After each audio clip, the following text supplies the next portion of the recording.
우리 다 같이 묵상으로 기도드리겠습니다.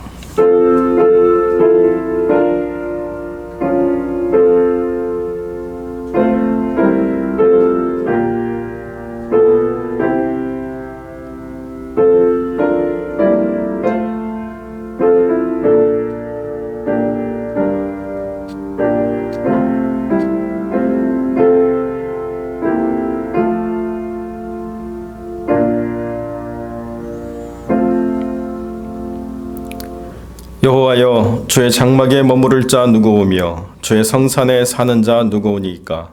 정직하게 행하며 공의를 실천하며 그의 마음에 진실을 말하며 그의 혀로 남을 허물하지 아니하고 그의 이웃에게 악을 행하지 아니하며 그의 이웃을 비방하지 아니하며 그의 눈은 망령된 자를 멸시하며 여호와를 두려워하는 자들을 존대하며 그의 마음에 서원한 것은 해로울지라도 변하지 아니하며 이자를 받으려고 돈을 꾸어주지 아니하며 뇌물을 받고 무죄한 자를 해하지 아니하는 자이니 이런 일을 행하는 자는 영원히 흔들리지 아니하리이다. 아멘. 우리 함께 신앙 고백 드립니다.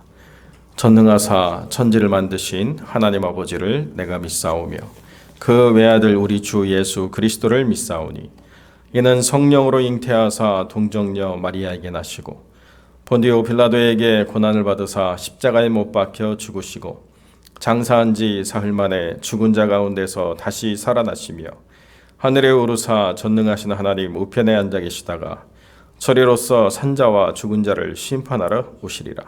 성령을 믿사오며 거룩한 공예와 성도가 서로 교통하는 것과 죄를 사하여 주시는 것과 몸이 다시 사는 것과 영원히 사는 것을 믿사옵나이다. 아멘. 우리 함께 기도하겠습니다. 거룩하고 존귀하신 아버지 하나님, 하나님 은혜 가운데 삶의 하루하루를 우리가 맛보고 경험하며 우리에게 주어진 하나님의 은혜요 선물인 이 소중한 삶의 시간들을 우리가 누리고 살아가다 이제 우리의 삶의 걸음을 멈추고 주 앞에 나와 머리 숙여 기도하며 우리가 살아오는 삶의 걸음들이 주님과 동행하고 있는가, 우리가 원하는 삶의 길이 주님이 기뻐하시는 방향인가를 다시 한번 살피며 우리의 삶을 돌아보고자 하오니 주님께서 우리와 함께 역사하여 주셔서 우리로 깨닫게 하시고 눈뜨게 하시고 귀 열고 하나님의 음성 듣게 하셔서 좌로도 우로도 치우치지 아니하고 바른 길 걸어갈 수 있도록 하나님 은혜를 베풀어 주시옵소서. 여러 가지 질병과 어지러운 질서의 혼란스러움과 또 폭력과 여러 가지 위협으로부터 사랑하는 성도들의 모든 삶과 그 자녀들과 그 기업을 안전하게 주님 지켜 보존하여 주옵시고, 특별히 아버지 하나님, 이 변이 바이러스로 인하여서 매주 성도들이 어려움을 겪고 있다는 소식을 들을 때마다 하나님께 더 간절히 기도할 수밖에 없사오니 주님께서 그 영혼과 함께 육체도 건강하게 지켜 보존하여 주시옵소서. 특별히 아버지 하나님, 의료의 현장 가운데 있는 귀한 영혼들을 붙잡아 주시고 필수 사업장에서 많은 사람들을 만나며 그들의 필요를 채우는 그 사업 가운데서도 주님 함께하여 주셔서 주님께서 그 모든 것을 안전하게 지켜 보존하심으로 그 일로 인하여 몸이 상하지 않도록 주님 붙잡아 주시고 온전케 하여 주옵소서. 수술을 앞두고 있는 영혼이 있습니다. 아버지 하나님께서 그 모든 기간 안전하게 지켜 보존하여 주시고 어디에 있든지 무엇을 하든지 주님께서 그 약한 부분을 강한 손으로 붙잡아 주시고 온전케 하여 주옵시며, 아버지 하나님 안에서 수술 후에 또 회복을 주께 의뢰하며 도우심을 구하는 귀한 영혼들에게 은혜 베풀어 주셔서 하나님 은총으로 모든 삶들이 온전케 되고 회복될 수 있도록 은혜를 베풀어 주시옵소서. 아버지 하나님, 또 병의 모든 치료를 주께 구하며 도우심을 바라는 사랑하는 여종에게 은혜를 베풀어 주셔서 주님께서 모든 삶을 다스리시고 온전케 하사 생명의 주관자가 그 생명을 보존하시고 온전케 하여 주실 그 모든 것을 믿고 의지할 때에 하나님이 능히 치유하시고 온전케 하여 주실 줄로 믿습니다. 아버지 하나님, 특별히 선교 현장을 주님 보존하여 주옵소서. 아버지 하나님, 연약한 종들의 모든 삶들을 주님 긍휼히 열겨주시고 아버지 하나님, 말라리아로 인해서 어려움을 겪었던 김세현 선교사님의 건강을 아버지 하나님 온전케 하여 주셔서 힘있고 능력있게 사역 감당할 수 있도록 은혜를 베풀어 주시고, 특별히 아버지 하나님, 우간다의 그 영혼들을 섬기며 돌볼 때 주님 그들의 모든 필요를 하나님이 공급하시는 힘으로 채워갈 수 있도록 은혜 베풀어 주시고, 날마다 믿는 자의 수가 더해질 수 있도록 하나님 은혜를 베풀어 주시옵소서. 또한 아버지 하나님, 이제 3호 세미나를 앞두고 있는 우리 황 선교사님에게 은혜 베풀어 주셔서 강건하게 그 모든 일들을 감당해 나갈 수 있도록 은혜 베풀어 주시고, 특별히 아버지 하나님, 초장에 어려움이 없도록 아버지 하나님께서 모든 것을 다스려 주시고 온전케 하셔서 그 육체가 하나님 손안에 있음을 여러 번 주님 증거하신 것처럼, 또한 아버지 하나님께서 온전하게 붙잡아 주심으로 그것이 큰 위협이 되거나 어려움이 되지 않도록 하나님 은혜를 베풀어 주시옵소서. 존귀하신 아버지 하나님, 우리 하나님 안에서 이 교회가 주의 뜻을 물으며 기도하며 머리 숙여 하나님의 도우심을 구하고 있사오니, 주님께서 가장 좋은 것으로 지금까지 채우시고 이끌어 주셨던 것처럼 이 이후에 또 다음 세대를 이끌어 나갈 귀한 하나님의 사람을 세우시고 온전히 이끌어 인도하여 주옵소서. 존귀하신 아버지 하나님, 살아있는 믿음을 가지고 하나님을 따르려 하는 귀한 성도들의 삶에 주님 역사하여 주셔서 하나님이 그 모든 믿음을 더하여 주셔서 오직 하나님의 기뻐하실 것들만을 바라보며 이 모든 시간을 승리로 이끌어갈 수 있도록 하나님 역사하여 주옵소서. 오늘 귀한 말씀을 듣습니다. 아버지 하나님, 종의 입술을 통하여 전하는 이 귀한 말씀이 영의 양식이 되고 그 모든 삶의 기쁨과 희락과 평강이 될 수 있도록 하나님 은혜를 베풀어 주시옵소서. 주님께서 함께해 주시길 간절히 소망하며 거룩하신 우리 주 예수 그리스도의 이름으로 기도드립니다. 아멘.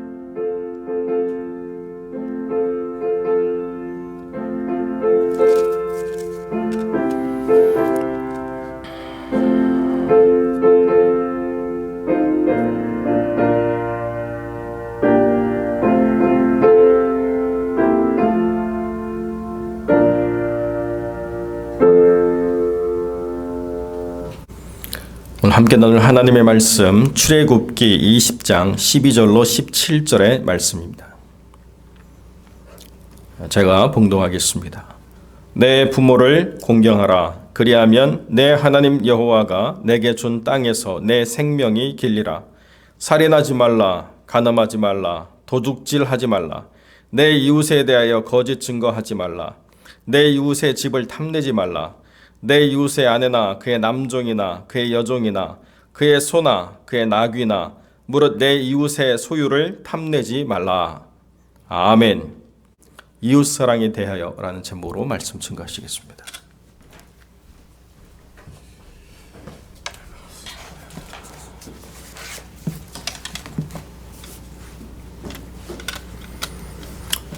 네, 오늘 본문은 십계명 중에서도 후반부에 속하는 그런 이웃 사랑에 대한 계명입니다. 예수님께서는 이 이웃 사랑에 대한 이 계명에 대해서 이렇게 한마디로 정의를 했습니다. 둘째는 그와 같으니 내 이웃을 내 몸과 같이 사랑하라 하셨으니라고 말씀하셨습니다. 예수님께서는 이 5가지 계명을 이제 한마디로 이웃에 대한 사랑이다라고 이렇게 정의를 좀 하셨습니다. 그리고 그것은 이제 사도 바울도 마찬가지입니다. 사도 바울은 로마서 12장에서 이렇게 이야기하고 있습니다. 남을 사랑하는 자는 율법을 다 이루었느니라. 간음하지 말라, 살인하지 말라, 도둑질하지 말라, 탐내지 말라 한 것과 그 외에 다른 계명이 있을지라도 내 이웃을 내 자신과 같이 사랑하라 하신 그 말씀 가운데 다 들었느니라 라고 이렇게 말씀을 하고 있습니다. 그렇습니다. 이 계명의 이 핵심은 바로 이 사랑이라고 하는 것입니다. 하지만은 오늘 이 본문을 통해서 우리가 또 한 가지 알아야 될 것은 이러한 십계명을 지킬 수 있는 어떤 팀이라고 하는 것은 우리가 어떤 정신적인 수양을 하고 또는 도를 닦고 공부를 많이 해서 이러한 어떤 타인에 대한 사랑의 힘이 우리 가운데 생기는 것은 아니다라고 하는 것입니다. 이것은 사실 오직 이 하나님에 대한 이 사랑을 깨달았을 때 나오는 어떤 팀이다라고 우리는 생각을 좀 해야 됩니다. 한 번은 이 중국 선교사였던 이 허드슨 테일러에게 사람들이 이렇게 좀 물었습니다. 당신은 어떻게 그렇게 중국을 사랑하고 또 중국 사람들을 그렇게 사랑할 수가 있습니까? 라고 이렇게 좀 질문을 했습니다. 그러자 이 허드슨 테일러가 이렇게 대답을 했습니다. 아니요. 중국 사람들을 사랑했기 때문이 아니라 이 하나님을 사랑했기 때문에 그 일을 감당할 수가 있었습니다. 라고 이렇게 대답을 했다고 그럽니다. 그렇습니다. 우리가 이 이웃을 사랑할 수 있는 이 이유는 바로 이 하나님에 대한 사랑 때문이다라고 하는 것입니다. 우리가 이 수평적 사랑을 할 수 있는 이유는 우리가 이 수직적 사랑을 통해서 하나님의 사랑을 경험했기 때문에 그 사랑으로 인해서 우리가 이 수평적인 사랑을 우리가 또 감당할 수가 있다라고 하는 것입니다. 나는 할렐루야 아줌마였다라고 하는 그런 책을 지은 이 최자실 목사님의 어떤 간증 수기를 좀 읽어보면 그분은 이 불광동에서 이 천막교회를 세워놓고 거기서 가난한 아이들을 모아다가 뭐 머리도 감기고 또 밥도 먹이고 이도 잡아주면서 아이를 돌봐주는 그런 내용들이 좀 나오는 것을 좀 보게 됩니다. 어떻게 그렇게 할 수 있었을까? 우리가 질문해 봤을 때에 뭐 그분이 정말 특별하게 뭐 사랑이 많아서다 또는 어떤 뭐 정말 인간애가 어떤 많아서다라고 하기보다는 그분이 하나님께 받은 그 사랑 때문에 그 받은 사랑을 또 타인들과 나누고자 하는 그런 마음으로 인해서 그분이 그 불광동에다가 이 천막교회를 세워놓고 복음을 전하면서 이 주의 사랑을 나누는 것을 우리가 볼 수가 있다라고 하는 것입니다. 그렇습니다. 이 이웃에 대한 사랑이 먼저가 아니라 하나님에 대한 사랑이 먼저입니다. 이 하나님에 대한 사랑이 그 마음에 충만하면 우리는 이 이웃에 대한 사랑을 우리가 얼마든지 우리가 감당을 할 수가 있다라고 하는 것입니다. 오늘 본문은 먼저 이 부모 공경에 대해서 좀 말씀을 하고 있습니다. 여기서 이제 공경이라고 하는 말은 무게를 둔다라고 하는 그런 뜻을 가지고 있습니다. 즉, 이 부모님을 공경하면서 이 부모님의 가르침과 말씀을 무겁게 여긴다라고 하는 뜻이 이 공경이라고 하는 이 단어 속에 포함이 되어 있는 것입니다. 오늘날에는 사실 이 부모님들의 이 가르침을 좀 가볍게 여기는 그런 성향들이 좀 있습니다. 특히 이 젊은 층들을 대상으로 이 부모님들의 가르침을 좀 경시하는 그런 성향들이 좀 있습니다. 뭐 자기들이 이제 부모들보다 더 많이 안다라고 하는 그런 그 마음을 갖고 있는 것이지요. 하지만은 이 성경은 이 부모의 이 가르침 또는 이 부모의 교훈과 명령을 잘 들어야 된다라고 말씀을 하고 있습니다. 잠언서 6장은 이렇게 말합니다. 내 아들아, 나의 법을 잊어버리지 말고 내 마음으로 나의 명령을 지키라. 그리하면 그것이 내가 장수하여 많은 해를 누리게 하여 평강을 더하게 하리라 라고 이렇게 말씀을 하고 있습니다. 어제는 이제 저희 큰아들하고 오랜만에 좀 산책을 좀 하면서 과거에 한국에서 있었던 그런 일에 대해서 좀 제가 이야기를 하는 시간을 좀 가졌었습니다. 특별히 이제 집 문제로 인해서 이제 고생한 이야기를 제가 좀 했었는데, 그때 이제 저희가 아내와 이제 결혼해가지고 저희가 이제 다세대가 아닌 이제 다가구로 저희가 좀 들어가서 지금 전세를 좀 살고 있었습니다. 그런데 이제 그 다가구에 살 때에 그 집주인이 이제 은행 이자를 체납하는 바람에 그 빌라 전체가 이제 경매로 좀 넘어가게 되었었습니다. 그래서 참 힘들었었는데, 하지만은 이제 그 와중에 이제 저희 아내가 이제 주도하면서 그 7가구가 힘을 합쳐가지고 이제 결국 이제 법정에서 이 빌라를 낙찰 받은 그런 일에 대해서 제가 좀 이야기를 하면서 참 그때는 이제 이 다세대와 다가구가 뭔지도 모르고 그냥 들어가 살았는데, 그러니까 살다 보니까 이 다세대라고 하는 것과 다가구가 정말 달랐다. 이 다세대는 등기가 다 각 이제 층으로 또는 각 집으로 다 등기가 다 났지만은 이 다가구라 하는 것은 한 빌라로 그냥 등기가 나가가지고 그 모든 사람들이 함께 모여 살았기 때문에 이제 그것으로 인해서 참 어려움을 겪었다라고 이렇게 제가 좀 이야기를 했었습니다. 자, 그러자 이제 주기가 그 말을 듣더니 뭐 대뜸 하는 이야기가 퉁명스럽게 그것은 인터넷 찾아보면 다 나온다고 그래 이야기를 하더라고요. 그래서 제가 그랬습니다. 인터넷 찾아보다 안 나온다. 아빠 말을 잘 들어라. 그래 이야기하고 제가 좀 넘어간 적이 있었습니다. 그렇습니다, 여러분. 우리가 이 부모님의 말씀을 우리가 귀담아 들어야 됩니다. 사실 우리가 이 땅에서 잘 사는 방법들이 참 많이 있습니다만은 성경은 분명하게 그럼에도 불구하고 이 부모님을 공경하는 것, 이것을 통해서 너희가 이 땅에서 잘 살게 될 것이다 라고 이렇게 말씀을 하고 있습니다. 사도 바울은 에베소서 6장에서 이렇게 이야기합니다. 내 아버지와 어머니를 공경하라.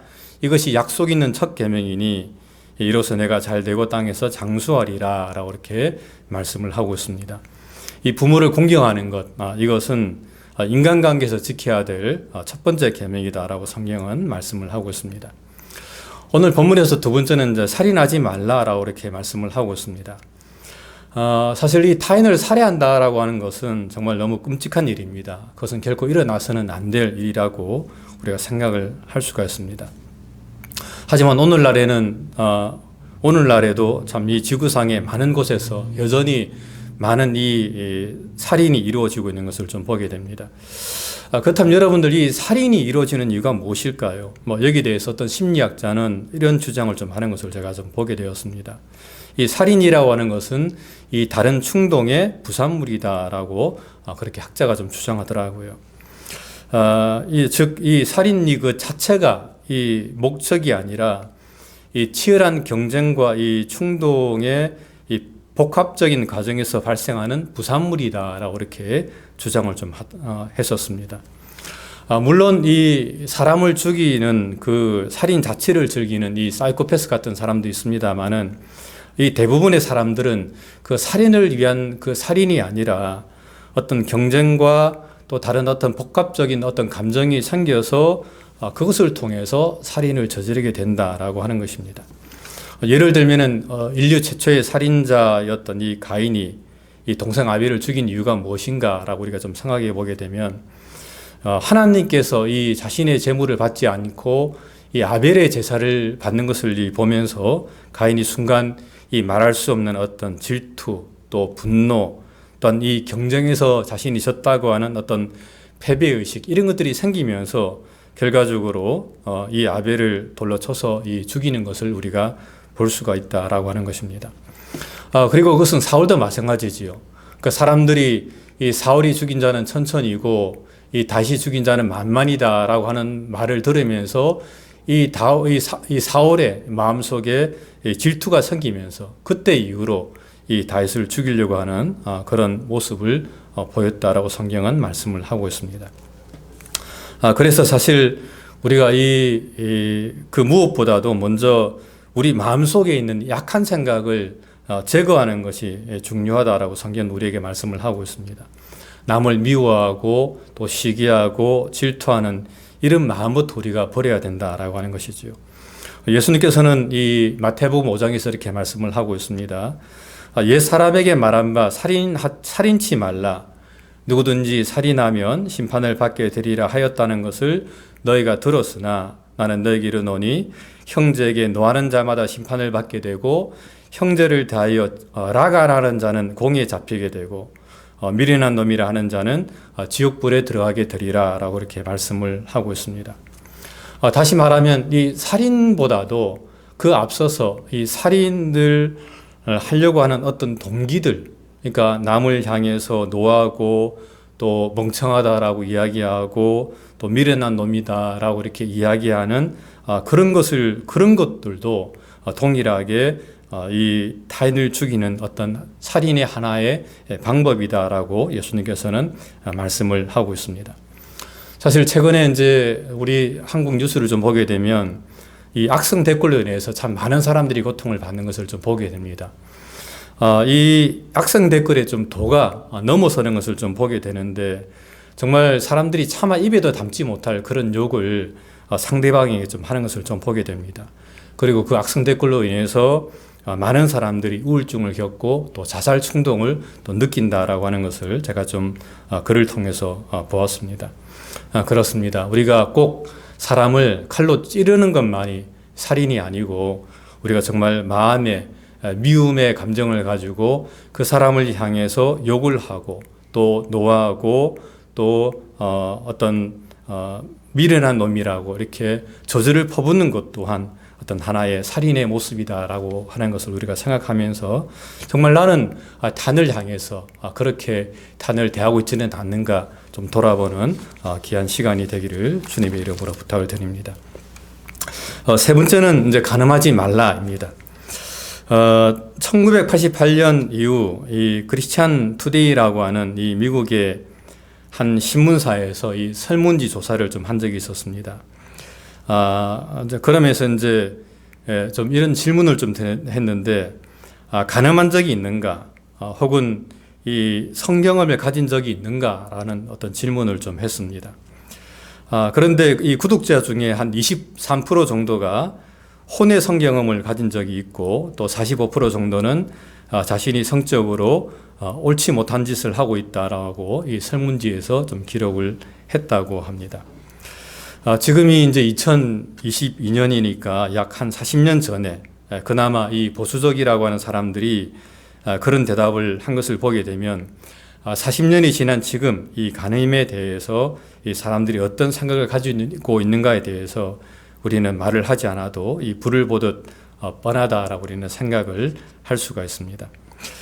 사실 이 간음하지 말라라고 하는 이 계명은 10계명 중에 가장 무시당하는 계명 중에 하나라고 우리가 이야기를 할 수 있습니다. 하지만 그럼에도 불구하고 성경은 여전히 이 간음이라고 하는 것에 대해서 이것은 큰 죄로 취급을 하면서 이 간음하지 말 것을 말씀을 하고 있습니다. 예수님께서는 이 간음한 여인에 대해서 결국에 이제 용서를 해 주셨지만은 마지막에 그렇게 이야기합니다. 다시는 가서 동일한 죄를 짓지 말라라고 예수님께서는 말씀을 하셨습니다. 그렇다면 성경에서 이런 어떤 그 간음을 금하는 이유가 무엇입니까? 그것은 이 간음이라고 하는 것은 첫째는 자기 몸에다가 죄를 짓는 그런 행위가 되기 때문에 그렇습니다. 바울은 고린도전서 6장 18절에서 이렇게 말씀을 하고 있습니다. 음행을 피하라. 사람이 범하는 죄마다 몸 밖에 있거니와 음행하는 자는 자기 몸에게 죄를 범하느니라 라고 이렇게 말씀을 하고 있습니다. 즉 간음이라고 하는 것은 자기 몸을 더럽히는 그런 행위다라고 하는 것이죠. 하지만 이 음행이라고 하는 것은 단순히 이 자기 몸에 대한 죄를 짓는 것이 아니라 그것은 그리스도 예수께 대해서 죄를 짓는 행위이기도 하다라고 성경은 말씀을 하고 있습니다. 사도 바울은 이렇게 이야기합니다. 너희 몸이 그리스도의 지체인 줄 알지 못하느냐? 내가 그리스도의 지체를 가지고 창기의 지체를 만들겠느냐? 결코 그럴 수 없느니라. 창기와 합하는 자는 저와 한 몸인 줄 알지 못하느냐라고 이렇게 말씀을 하고 있습니다. 여기서 바울은 이 간음이라고 하는 것은 이 성도가 연합되어 있는 주님께 대한 죄를 짓는 것이다라고 이렇게 이야기하고 있습니다. 그래서 칼빈은 이 성적인 죄를 이 그리스도의 몸에 대한 강간이다라고 이렇게까지 표현한 것을 제가 좀 책을 통해서 보았습니다. 또한 이 간음이라고 하는 것은 사실 이 가정을 폐기하는 행위이기도 합니다. 먼저는 이 배우자의 믿음과 신뢰를 저버리는 행동이고, 또한 이 자녀와 약속을 저버리는 행동이기도 합니다. 한 번은 제가 이제 나는 자연인이다라고 하는 이 프로그램을 좀 봤는데, 거기 이제 나오는 이 윤택이라고 하는 사람이 이제 방송에 나와서 이런 이야기를 좀 하더라고요. 그동안에 이제 많은 이 방송, 이 나는 자연인이다라는 것을 통해서 이렇게 많은 이 프로그램을 찍었는데, 그 중에서 가장 기억에 남는 사람이 누군가라고 이렇게 좀 어떤 기자가 질문을 하니까 그 윤택이라는 사람이 어떤 한 아저씨가 참 기억에 납니다라고 이렇게 대답을 하더라고요. 그러면서 그분이 이렇게 이야기를 좀 했었습니다. 방송을 찍으면서는 이제 그분이 산에 들어와 사는 이유가 자신이 바람을 피워서 이 가족에게 미안해서 혼자서 이제 산에 들어와서 산다라고 이렇게 이야기를 했습니다만은, 방송이 끝나고 난 다음에 이제 이 윤택이 이제 돌아가려고 했을 때에 이 윤택을 붙들고는 사실은 이제 내가 아니고 이 아내가 바람을 좀 피웠는데 차마 그 이야기를 자식들에게 할 수가 없어서 아내 대신에 자신이 나와서 이렇게 산속에서 내가 살고 있다라고 이렇게 이야기를 하더랍니다. 그래서 이제 윤택이라고 하는 사람이 그분이 가장 기억에 남는다라고 하는 그런 말을 좀 하더라고요. 그렇습니다. 이 간음이라고 하는 것은 이 가정을 파괴하는 이 죽음이라고 이야기를 할 수가 있습니다. 사실 이 간음을 행한다라고 하는 것은 이 자녀에게 이렇게 말하는 것과 똑같습니다. 내 부모는 이 거짓말장이고 사기꾼이다. 나는 명예보다 쾌락을 더 좋아한다. 그리고 너보다 쾌락을 더 소중하게 여긴다라고 이렇게 말하는 것과 동일하다라고 하는 것입니다. 그러므로 사실 이 간음을 행하는 것, 이것은 우리가 결코 행해서는 안 된다라고 하는 것입니다. 말씀을 맺겠습니다. 이웃을 사랑하는 것, 정말 이것은 정말 소중한 것입니다. 하지만은 우리가 이웃을 사랑하기 전에 우리가 먼저 하나님을 사랑하면 우리는 이웃을 자연스럽게 사랑을 할 수가 있다라고 하는 것입니다.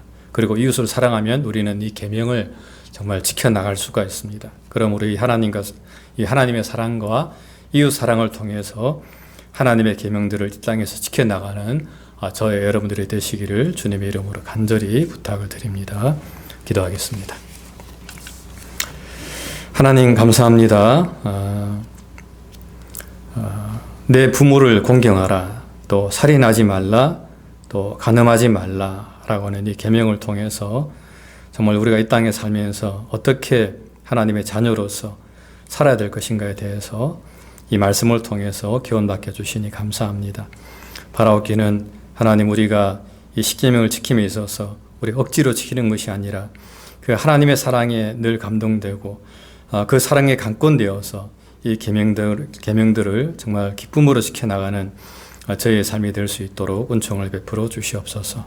하나님 아버지의 크신 은혜와 사랑 감사드리옵고 사랑 많으신 예수님 이름으로 간절히 기도드립니다.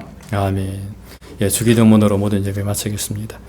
하늘에 계신 우리 아버지여, 이름이 거룩히 여김을 받으시오며 나라 임하옵시며 뜻이 하늘에서 이룬 것 같이 땅에서도 이루어지리이다. 오늘날 우리에게 일용할 양식을 주옵시고 우리가 우리에게 죄 지은 자를 사하여 준 것 같이 우리 죄를 사하여 주옵시고 우리를 시험에 들게 하지 마옵시고 다만 악에서 구하옵소서. 대개 나라와 근사와 영광이 아버지께 영원히 쌓옵나이다. 아멘.